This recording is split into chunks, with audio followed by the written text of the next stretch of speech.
우리 10월 달에 종교개혁 기념일이 있어서 우리가 10월 한 달은 개혁주의 신앙이 무엇인가에 대해서 살펴보고 있습니다. 올해가 종교개혁 기념일 501주년이더라고요. 그래서 우리가 함께 또 교회로 부름받은 자들이 동일한 신앙으로 이 시간에 시간적인 간격은 있지만 같은 고백을 통해서 또 주님의 몸된 교회를 이루고 있다는 것이 얼마나 영광스럽고 복된 일인지 모르겠습니다. 우리 이 시간들을 통해서 우리의 믿는 믿음이 바르게 세워져 있는지 또 점검하는 든든히 더 세워지는 그런 시간이 되어졌으면 좋겠습니다. 오늘은 개혁주의 신앙의 핵심, 가장 중요한 핵심이 무엇일까요? 개혁주의 신앙 하면 우리가 제일 먼저 떠올려야 하는 것이 무엇일까요?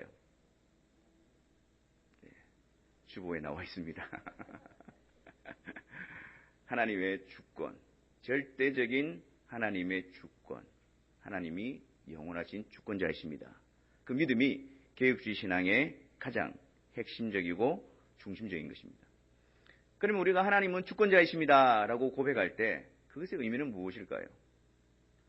그것은 모든 일을 하나님께서 영원하신 뜻과 결정과 작정에 의해서 그 뜻을 이루신다라는 말입니다.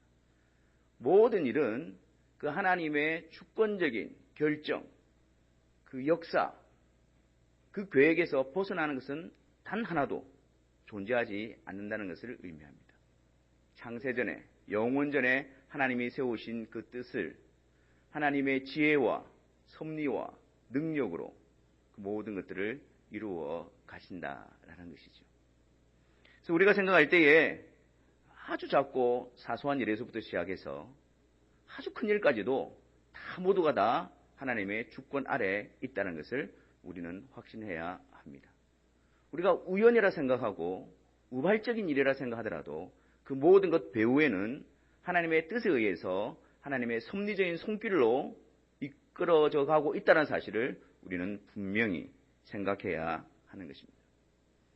피조세계뿐만 아니라 우리 개인적인 삶 그리고 나라와 민족 그 모든 것 위에서도 하나님이 주권적으로 역사하십니다. 심지어는 악행자들, 악을 행하는 그런 모습까지도 하나님의 주권 아래 있으며 하나님의 뜻을 이루시기 위해서 하나님의 무한하신 지혜와 섭리로서 그 모든 것을 통제하시고 주관하시고 사용하신다라는 사실입니다. 하나님께서 모든 것을 결정하시고 그 하나님의 주권 가운데서 이루어진다라고 했을 때 우리는 이런 오해를 해서는 안 됩니다. 하나님께서 미리 다 정해놓으셨다면 그러면 나는 아무렇게나 살아도 상관없겠다라는 생각을 가지면 안 됩니다.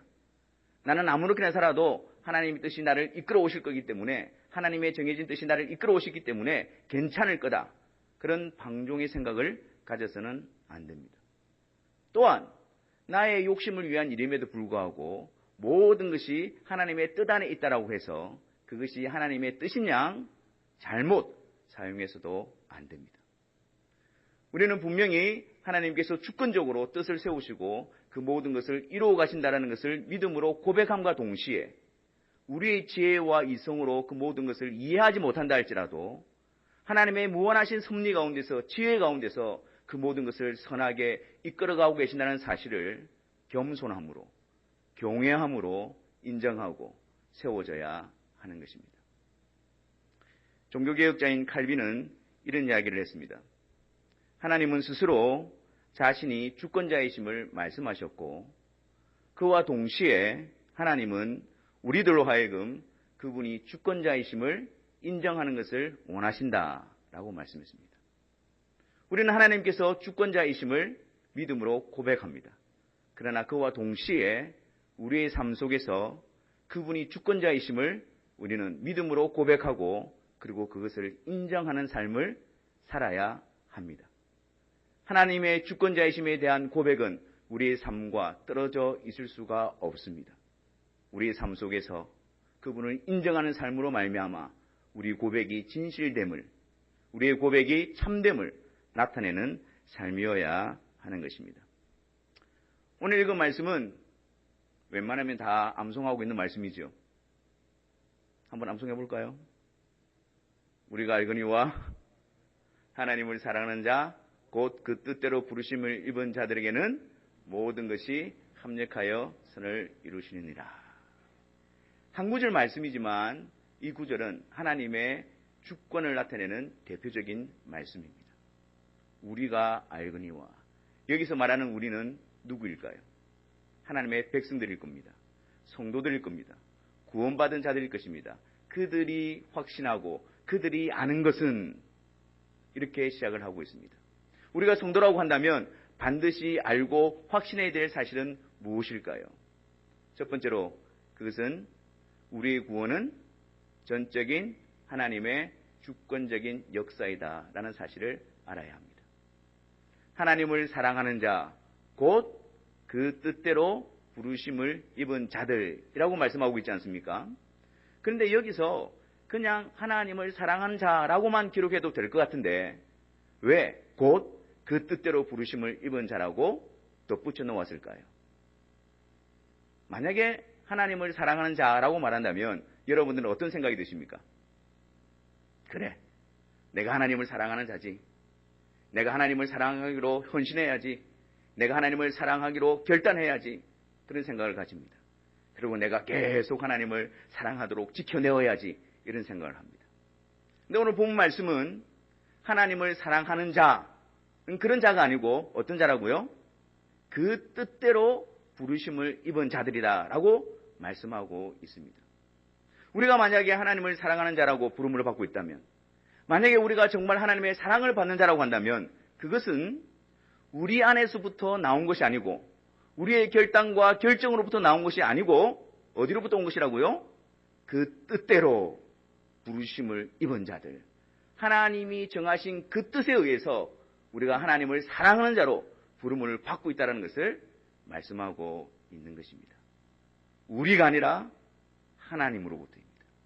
우리가 하나님을 알지 못했을 때 영원 전부터 하나님께서 우리를 사랑하는 자로 세우시기로 뜻을 정하셨기 때문에 우리 안에 놀라운 하나님의 사랑을 받는 자로 부름을 받는 이 놀라운 역사가 일어나게 되는 것입니다. 디모데후서 1장 9절에 보면 동일한 말씀을 좀 더 구체적으로 우리에게 가르쳐주고 있습니다. 디모데후서 1장 9절 말씀을 보겠습니다. 설교하기 전에 방송팀과 이렇게 이야기를 했는데도 이렇게 타이밍이 잘 안 맞네요. 디모데후서 1장 9절 말씀에 보면 하나님이 우리를 구원하사 나왔습니까? 그럼 다 같이 한번 읽어보도록 하겠습니다. 시작. 하나님이 우리를 구원하사 거룩하신 소명으로 부르심은 우리의 행위대로 하심이 아니요 오직 자기의 뜻과 영원 전부터 그리스도 예수 안에서 우리에게 주신 은혜대로 하심이라. 여러분, 그냥 쑥 지나가야 될 말씀이 아닙니다. 한 구절 구절, 한 단어 단어가 복음의 진수, 우리가 믿는 신앙의 고백을 담고 있습니다. 한번 보겠습니다. 우리를 구원하시고 우리를 거룩하신 소명으로 부르신 분이 누구입니까? 우리가 구원받은 이유가 어디에 있습니까? 그 주체가 누구이십니까? 주어가 누구이십니까? 하나님이십니다. 하나님으로부터 시작합니다. 하나님이 우리를 구원하사 거룩하신 소명으로 부르시는 것입니다. 그리고 이어서 바로 어떻게 말씀합니까? 이것은 우리의 행위대로 하신 것이 아니라 라고 말합니다. 우리의 행위, 우리의 모습, 우리의 자격, 우리의 조건, 그것 때문에 우리가 구원받는 것이 아니다 라고 말씀하는 거예요. 만약에 하나님께서 우리의 행위를 보시고 우리의 구원을 결정하신다면 구원을 받을 사람이 얼마나 될까요? 아니, 있을까요? 하나님께서 우리가 어떻게 하시느냐 보시고 우리의 행위를 보시고 우리의 모습을 보시고 우리를 달아보시고 우리를 시험해 보시고 그래서 구원을 주시기로 결정하신다면 우리 가운데서, 아니 모든 자들 가운데서 구원을 얻을 수 있는 사람은 아무도 없을 것입니다. 왜냐하면 모든 사람들은 다 죄인이기 때문입니다. 모든 사람들은 다 죄로 말미암아 죽어 있기 때문입니다. 그래서 하나님께서 우리의 행위대로 하심이 아니요 오직 자기의 뜻으로 이 일을 이루십니다. 하나님께서 자기의 뜻을 세우시고 결정하시고 선택하셔서 구원을 베풀 자에게 베풀어 주시는 것입니다. 그런데 하나님께서 이 구원을 베풀어 주실 때 그 뜻을 이루시는 곳이 어디입니까? 오직 그리스도 예수 안입니다. 왜냐하면 택함을 받은 자들도 역시 죄인이지 않습니까? 원죄를 가지고 태어나고 그 원죄로부터 실제적인 범죄, 죄악이 드러납니다. 그래서 우리가 살아가면 살아갈수록 우리 안에 늘어나는 것은 무엇이죠? 죄악입니다. 죄악이 증가될 뿐입니다. 그리고 죄의 삭슨, 죄의 대가는 사망이다. 그 죄로 말미암아 영원한 형벌, 심판에 도달해야 될 모습이 바로 모든 인간의 모습인 것입니다. 그래서 하나님께서 그들의 죄악을 그리스도에게 옮기시고 그리스도께서 우리의 죄악을 대신 담당하시고 대신 형벌을 받으심으로 말미암아 우리의 죄 문제를 해결하셨습니다. 그리고 그 하나님께서는 그리스도께서 이루신 그 공로를 이제 우리에게로 옮겨주시고 그 그리스도의 의로 옷 입혀주셔서 불의한 우리들을 거룩하게 하시고 깨끗하게 하심으로 구원을 베풀어 주시는 것입니다. 이 일은 성령 하나님을 통해서 이루십니다. 하나님이 택하신 자들에게 그들의 죄 문제를 해결하기 위하여 그리스도를 보내주시고 그 그리스도가 이루신 일을 택한 자들에게 베풀어 주시기 위해서 성령께서 오시고 그 성령이 우리 안에 믿음을 창조하셔서 그 믿음으로 하나님의 뜻이 이루어지게 하시는 것입니다. 그런데 이것은 전적인 하나님의 은혜입니다. 은혜입니다. 왜냐하면 우리가 그것을 받을 자격이 없기 때문에 우리의 능력으로 그것을 얻을 수 있는 그런 조건이 되지 않기 때문에 하나님은 값없이 베풀어 주시는 은혜로 말미암아 하나님이 정하신 자들에게 구원을 베풀어 주시는 것입니다. 이 말씀을 다시 한번 보십시오. 한 구절 말씀이지만 우리 구원의 주권적인 역사를 이루시는 분은 하나님이시며 그 하나님이 우리의 행위, 전적으로 타락해 있는 우리의 행위대로 하시는 것이 아니라 그분의 주권적인 뜻에 의해서 오직 그리스도 안에서 오직 은혜로 오직 믿음으로 말미암아 우리에게 이 복된 사실을 알려주시고 이루어주신다라고 말씀하고 있습니다. 우리가 구원받고 거룩한 소명으로 부름을 받은 것은 우리가 아니라 하나님의 주권적인 뜻에 의해서 이루어진 것입니다. 이렇게 말을 하면 보통 대부분의 사람들은 이런 반감을 가집니다. 도대체 하나님께서 무슨 근거로 은혜 받을 자를 택하시고 그리고 또한 버려둘 자를 선택하시는 것인가? 그렇게 하시는 하나님은 너무 독재자가 아닌가? 불공평한 것은 아닌가? 불의하신 분은 아닌가? 그렇게 하나님에 대해서 반문합니다. 그래서 그들의 주장은 어떻습니까? 그래, 하나님께서는 자비로우시고 은혜로우시고 사랑이 많으시기 때문에 우리에게 구원을 제시하시는 분이시다. 똑같이 공평하게 모든 사람에게 똑같이 기회를 주시는 분이시다. 그리고 우리들이 결정하는 여하에 따라서 구원을 베풀어 주시기도 하시고 심판을 내리시기도 하신다. 그렇게 주장합니다. 어떻습니까, 여러분? 그래서 구원은 하나님의 은혜와 내가 믿기로 하는 결단으로 통해서 선택을 통해서 구원은 이루어지는 것이다. 어떻습니까? 듣기에 그럴싸해 보이지요. 하지만 여러분, 우리가 착각하고 있는 부분이 있습니다. 하나님께서 모든 자들에게 복음을 전하시고 구원을 동일하게 제시하신다 할지라도 그 모든 자들은 죄로 말미암아 전적으로 타락해져 있고 부패져 있고 죄와 허물로 죽어 있기 때문에 거기에 반응할 수 있는 자가 아무도 없다라는 사실입니다. 그렇기 때문에 똑같이 기회를 준다고 할지라도 그들 가운데 그 기회를 사용할 수 있는 사람은 아무도 없습니다. 하나님께서 택하여 불러내시지 않는다면, 하나님께서 택하여 이끌어내시지 않는다면 그 누구도 구원에 도달할 자는 아무도 없기 때문입니다. 우리는 앞서서 하나님은 주권자이십니다 라는 고백을 했습니다. 그 말의 의미가 무엇입니까? 그 말의 의미가 무엇입니까? 주권적이다. 여러분 가정에서 누가 주권을 가지고 계십니까? 옛날 한때 한국에서는 리모컨을 가지고 있는 사람이 집의 주권자다라고 하는데, 내가 리모컨을 가지고 채널을 누르면 거기에 대해서 대항할 자가 없는 자가 주권자입니다. 그러지 않습니까?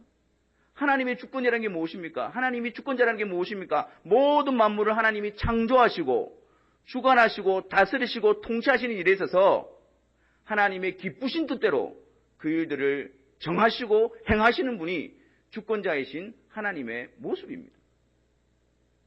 그분이 원하시는 대로 그분이 하시고자 하시는 일을 정하시고 성취하시는 것이 주권자이신 하나님에 대한 우리의 고백입니다.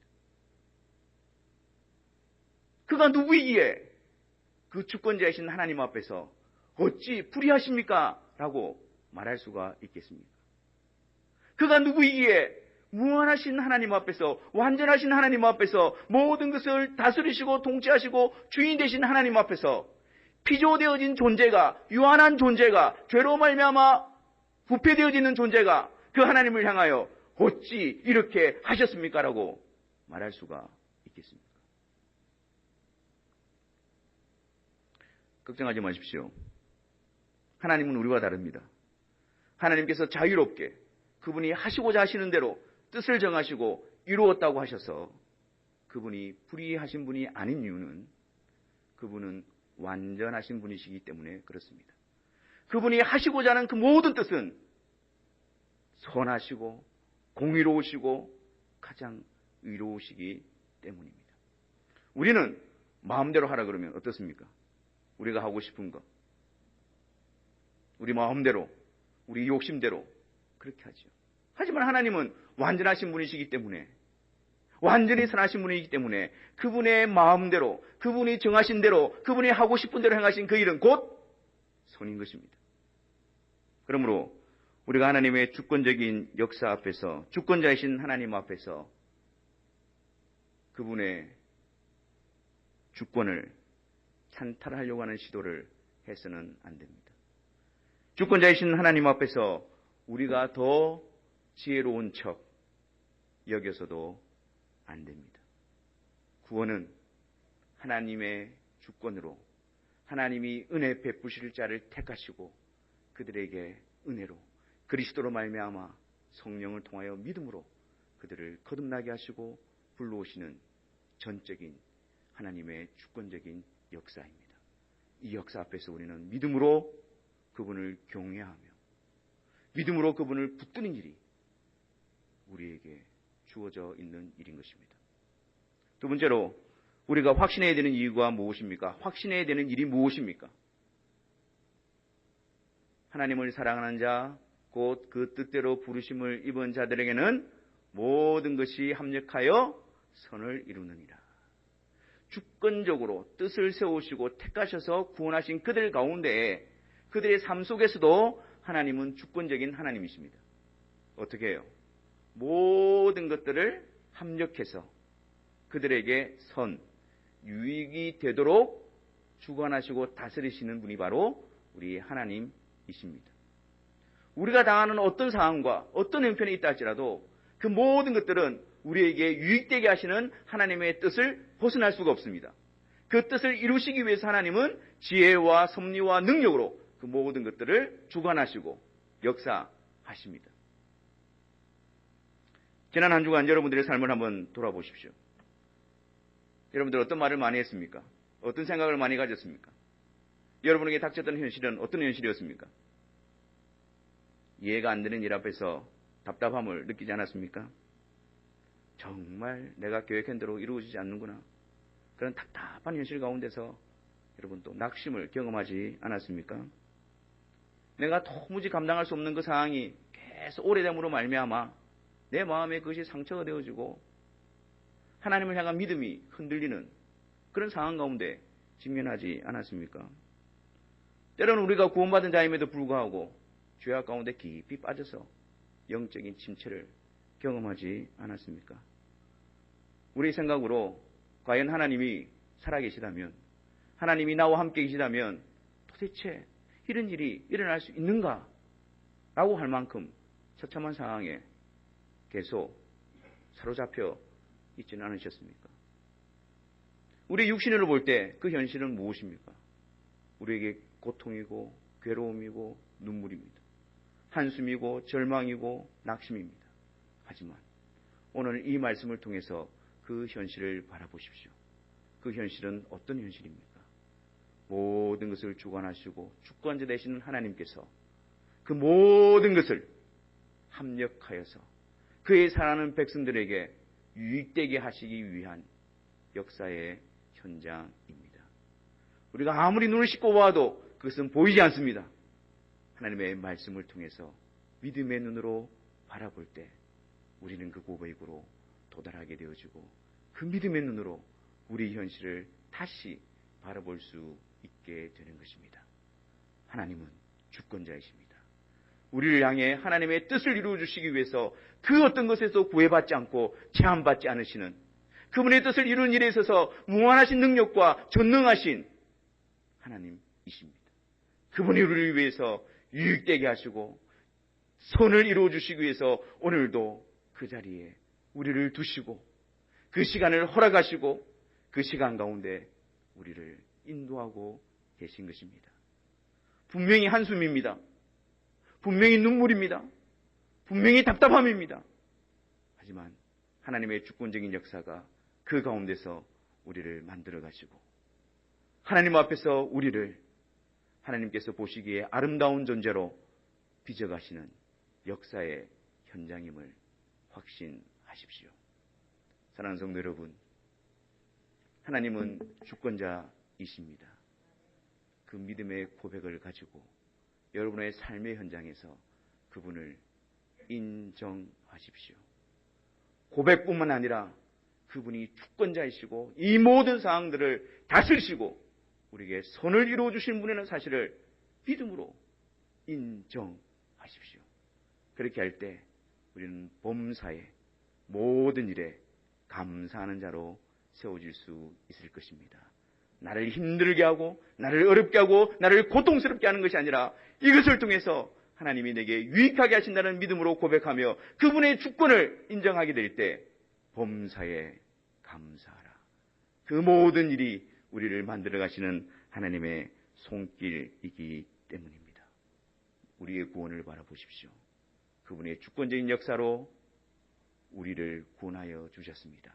그것을 인정하게 될 때에 우리에게 무한한 감사와 경배와 그리고 그분의 뜻에 의해서 이루어진 그 구원에 대한 분명한 확신을 가지게 될 것입니다. 주권자이신 하나님을 바라보면서 여러분의 삶의 현장을 바라보십시오. 혹시 그분을 놓침으로 말미암아 불평과 원망과 낙담과 낙심과 염려와 근심 가운데 빠져 있지 않습니까? 물론 여기서 자유로운 사람은 아무도 없습니다. 하지만 그럴 때 이 모든 것을 합력하여 선을 이루시는 주권자 되시는 하나님을 바라봄으로 말미암아 더 이상의 원망과 불평이 아니라 더 이상의 낙담과 낙심이 아니라 나를 향해서 내가 알지 못하지만 선을 이루어 주시는 그 하나님에 대한 믿음으로 신뢰함으로 그분을 기대함으로 인내하시기를 바랍니다. 그래서 우리의 고백과 우리의 삶을 통해서 하나님만이 주권자이십니다. 하나님께서 약속하신 대로 말씀하신 대로 모든 것을 통치하시고 주관하시는 하나님이십니다. 그 고백과 인정을 통해서 하나님의 하나님 되심, 하나님의 영광의 도구로 온전히 드러나고 사용되어지는 저와 여러분들이 되시기를 주님의 이름으로